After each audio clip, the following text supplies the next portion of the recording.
Graça e paz, amados irmãos, amadas irmãs. Estamos iniciando mais uma mensagem para o seu coração. Este é o seu programa, A Palavra da Verdade. Nós vamos ler hoje em Romanos, no capítulo 5, vamos ler os versículos de 5 a 11. Que diz assim a palavra de Deus: porque Cristo, quando nós ainda éramos fracos, morreu a seu tempo pelos ímpios. Dificilmente alguém morreria por um justo, pois poderá ser que pelo bom alguém se anime a morrer. Mas Deus prova o seu próprio amor para conosco, pelo fato de ter Cristo morrido por nós, sendo nós ainda pecadores. Logo, muito mais agora, sendo justificados pelo seu sangue, seremos por ele salvos da ira. Porque se nós, quando inimigos, fomos reconciliados com Deus mediante a morte de seu Filho, muito mais, estando já reconciliados, seremos salvos pela sua vida. E não apenas isto, mas também nos gloriamos em Deus por nosso Senhor Jesus Cristo, por intermédio de quem recebemos agora a reconciliação. Meus amados irmãos, minhas amadas irmãs, a mensagem para este momento tem por título Livre da Tribulação. A Bíblia relata em vários textos que a igreja não passará pela tribulação e, antes que isso ocorra, será arrebatada. No Antigo Testamento, o livro de Jó, no capítulo 19, versículos 25 e 26, e também o livro do profeta Isaías, no capítulo 57, o versículo 1, predizem que os mortos serão ressuscitados e os vivos serão resguardados da ira. A grande tribulação, esta é a tradução de a ira, a grande ira. Esta é a corrente de interpretação que nós chamamos de pré-tribulacionistas. Portanto, a essa corrente em que eu e você nos enquadramos, pois vejo harmonia e coerência segundo os textos que trazem à luz o contexto do propósito de Deus. Deus tem esse propósito de livrar a noiva do Cordeiro de tais dias de aflição. Dores, angústias sem precedentes acontecerão na terra por ocasião do tempo da grande tribulação. A salvação da ira vindoura. Quando nós lemos em 1 Tessalonicenses, no capítulo 1, versículos 9 e 10, a palavra de Deus nos diz: pois eles mesmos, no tocante a nós, proclamam que repercussão teve o nosso ingresso no vosso meio, e como, deixando os ídolos, vos convertestes a Deus para servirdes a Deus vivo e verdadeiro, e para aguardardes o seu Filho das mansões celestes, a quem ele ressuscitou dentre os mortos, Jesus, que nos livra da ira vindoura. Se esta ira vindoura é a grande tribulação, a Bíblia está comprovando, através de 1 Tessalonicenses, capítulo 1, versículos 9 e 10, de que a igreja não passará pela grande tribulação. Portanto, estejamos atentos. Enquanto adoravam ídolos, os tessalonicenses não tinham esperança alguma. Mas depois que creram no Deus vivo, passaram a ter uma viva esperança. Lá em 1 Pedro, capítulo 1, versículos 2 e 3, nós comprovamos isto na palavra de Deus. Em 1 Tessalonicenses, no capítulo 5, versículos de 8 a 10, diz: Nós, porém, que somos do dia, somos sóbrios, revestindo-nos da couraça da fé e do amor e tomando como capacete a esperança da salvação, porque Deus não nos destinou para a ira, mas para alcançar a salvação mediante nosso Senhor Jesus Cristo, que morreu por nós, para que, quer vigiemos, quer dormamos, vivamos em união com Ele. Mais um texto da palavra de Deus que comprova que a igreja não passa pela grande tribulação. Portanto, eu sei que estudiosos sérios e conceituados da Bíblia não apresentam um consenso quanto a essa questão e não pretendo fazer disso uma prova de comunhão nem espiritualidade, de maneira nenhuma. Mas creio que a igreja será arrebatada ao céu antes do tempo da tribulação. Eis os motivos para tal convicção. Apesar de 1 Tessalonicenses 5, de 8 a 10, nós temos aqui esses motivos. Primeiro, o caráter da igreja. A igreja é o corpo de Cristo e ele é o cabeça. Colossenses 2, de 17 a 19, diz: Quando morreu por nós na cruz, Cristo levou sobre si todo o julgamento divino necessário para que fôssemos salvos. Ele prometeu que jamais teríamos que experimentar a ira, a tribulação de Deus, Conforme está em João 5, 24, o dia do Senhor é um dia de ira de Deus e parece desnecessário e contrário à justiça de Deus a igreja ter de passar por essa experiência. Eu creio que a igreja será arrebatada antes do dia da grande tribulação, porque nós, os salvos em Cristo Jesus, somos lavados pelo sangue do Cordeiro e Deus nos ama, e porque passamos por tão grande e cruel sofrimento. O caráter da tribulação trata-se de um tempo em que Deus julgará as nações gentias e purificará Israel, preparando-o para a vinda do Messias. Quem provará a ira de Deus são os que habitam na terra. Está em Apocalipse, capítulo 3, versículo 10, que diz assim: Porque guardaste a palavra da minha perseverança, também eu te guardarei da hora da provação que há de vir sobre o mundo inteiro, para experimentar os que habitam sobre a terra.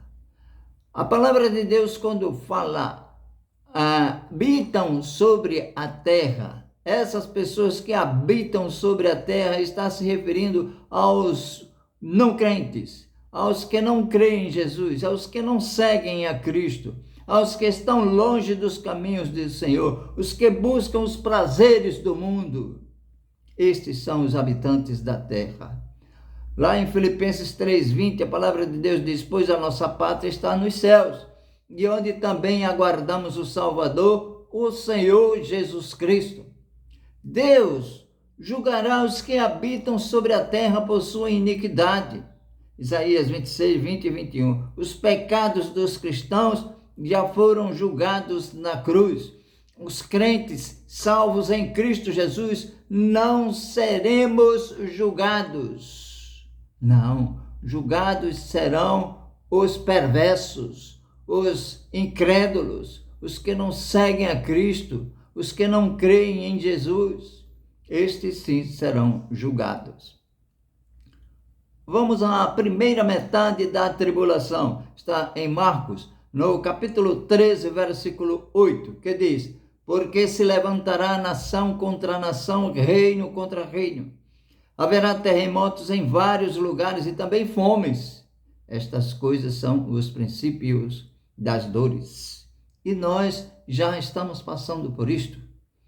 O termo traduzido por dores refere-se a dores de parto e sugere que nessa época o mundo será como uma mulher em trabalho de parto. Sofrimentos em todas as partes. Sinais do final dos tempos. A proximidade da volta de Cristo. Não se deixe enganar. Jesus faz uma lista das coisas que não devem ser consideradas. Sinais de sua vinda. Antes, são indicações que as dores de parto, da tribulação, estão apenas começando. Não está nem no meio, apenas começando. Então aparecerão falsos messias.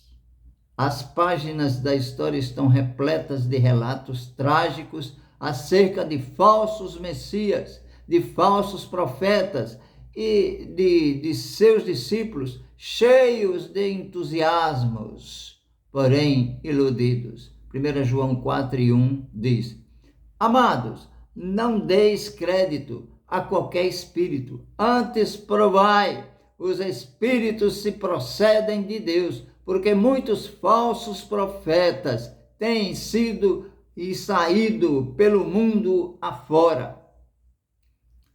Olha, conflitos políticos que estão existindo. Jesus também nos adverte a não nos deixar perturbar pelos conflitos políticos entre as nações, como já existe em nossa nação, aqui no Brasil. O Império Romano havia desfrutado certa paz por muitos anos, mas tal tranquilidade não seria permanente. Catástrofes naturais. Muitas vezes, a guerra deixa para trás um rastro de fome e de escassez. Lá em Ezequiel, no capítulo 6, versículos 11, diz assim, a palavra do Senhor: bate as palmas, bate com o pé e diz: por todas as terríveis abominações da casa de Israel, pois cairão a espada e de fome e de peste. Por vezes, a falta de alimentos resulta do modo abusivo do ser humano de explorar o meio ambiente, mas também pode ser enviada por Deus como julgamento. Não desanime. Os servos de Deus não deviam apenas atentar para os impostores e se manter afastados deles, mas também precisavam tomar cuidado consigo mesmos. Isso porque enfrentariam oposição e perseguição cada vez maiores, tanto de autoridades oficiais quanto ao nível pessoal. Está lá em Marcos 13, de 9 a 11.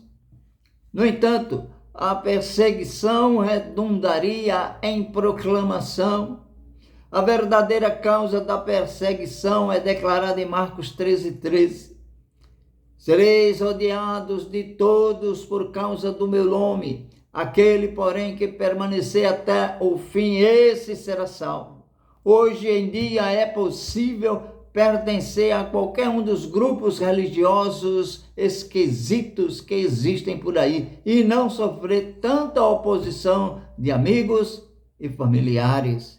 Mas, no instante que mencionamos o nome Jesus e que falamos do Evangelho, alguém sempre começa a opor-se a nós. O nome de Cristo ainda é odiado. O embuste satânico se estenderá até o final.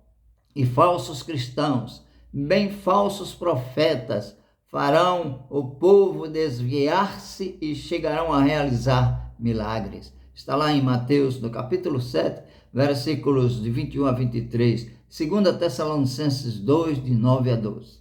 Amados irmãos e irmãs, tamanha será a dissimulação desses milagres que até mesmo os eleitos serão tentados a crer nas mentiras dos falsos mestres. Tende-vos cuidado.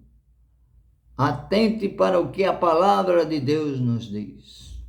O período de tribulação chegará a seu auge com a aparição de sinais aterradores nos céus e o caos mundial. Lucas 21, de 25 a 26, que diz assim: haverá homens que desmaiarão de terror e pela expectativa das coisas que sobrevirão ao mundo, pois os poderes dos céus serão abalados.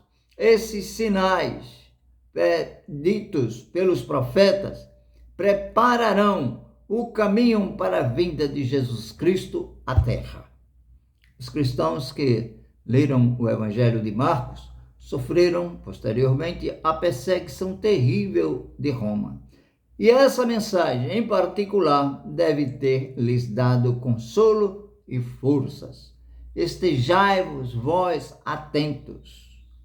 Estejais vós atentos. Prepara-te, ó Israel, para te encontrares com o teu Deus. Jesus está voltando. Concluindo, os cristãos de hoje não passarão pelos terríveis descritos neste capítulo, mas ainda assim temos nossa parcela de perseguições e de tribulações a enfrentar neste mundo antes que o Senhor volte.